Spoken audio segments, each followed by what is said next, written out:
Hey Ponch, this is Coach Bot, and as promised, I wanted to go through your video that I just happened to snap as I was sitting there watching you hit the other night.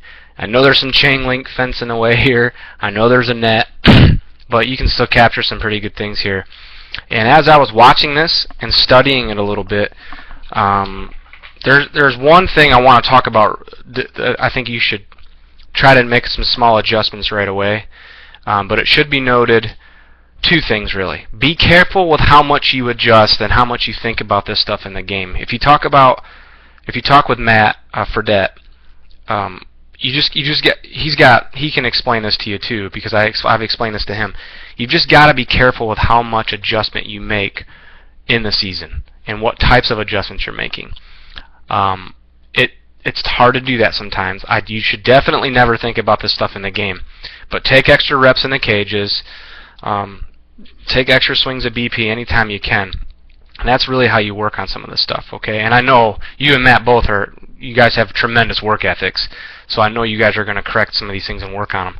But anything I can do to help out too, and remember, if you want me to ever shoot a video of you and talk about some things, I'd love to do it for you, okay?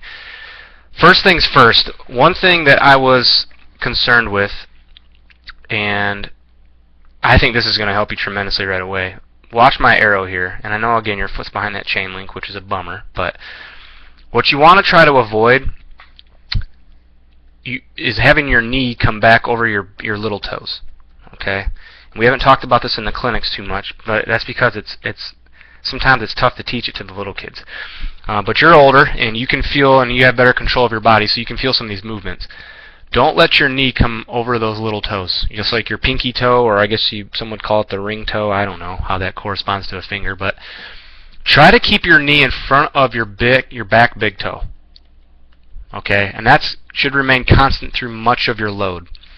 Okay, so that'd be the first thing I would try. You're coming back way too far, and what that's causing actually, and I think a couple of things that you do really well. You turn this knee in, which is good. I'm a big fan of that, and you do a good job. You're a toe tap kid, which I'm fine with that too, and no big deal.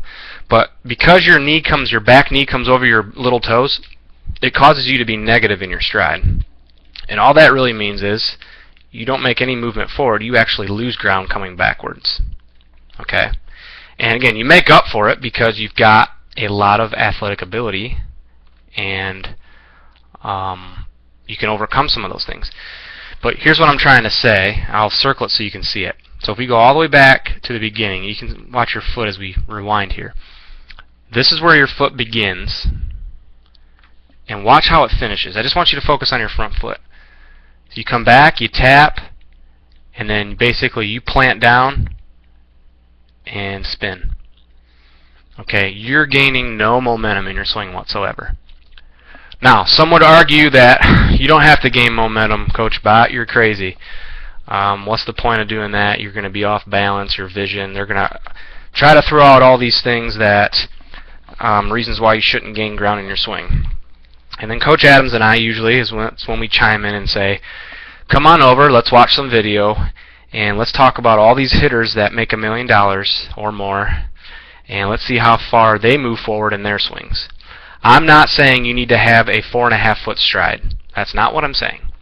But what I am saying is, when you come back here to tap this foot needs to move more forward than when it started. It needs to move in this direction. Okay? It's very important that you do that. Why do we do that?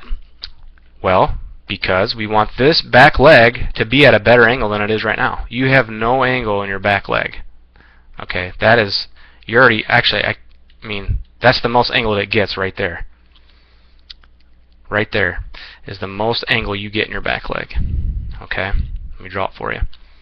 Really, and what you want to see is an angle back here. Okay? Now, in order to get that back leg angle, we've got to move a little bit forward in our swing with that front foot. Okay? So what I would recommend a lot of front toss to begin with. I think front toss, it's easy because there's no expectation on having to hit or having to time it up. Front toss isn't really difficult to time. You're just in there sort of, I guess, in to some respects, swinging mindlessly. I hate to use that expression, but what I'm saying is it's not challenging to hit front toss. I mean, you can pick up a bat and do it probably with your eyes closed. And I think that's the best place to start, feeling some of these things. So I would get a lot of front toss, you and Matt, and start to move forward more with this front foot.